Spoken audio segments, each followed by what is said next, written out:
ये बाराती नहीं है, डकैत जा रहे हैं, डाकू लड़की वाले के घर डाका डालने जा रहे हैं।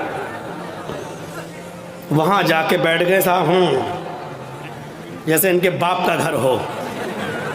अब गरीब लड़की वाला बेचारा वो इनको अच्छे से अच्छा खिला रहा है। वो जानता है कि अगर खाने पीने में थोड़ी सी भी कमी हो गई तो ज़िंदगी भर मेरी बेटी को ताना मारेगा। ये पूरा समाज, ये जितने आए हैं, ये चोर, ये डकैत, ये सब ताना मारेंगे, देखो उसके बाप ने ऐसा खिलाया, कोई इज्जत नहीं की है। तो बेचारा वो इन चोरों का पेट भरने के लिए इन डकैतों को हलक तक ठूस देता है, लो खाओ, पहले नाश्ता फिर खाना,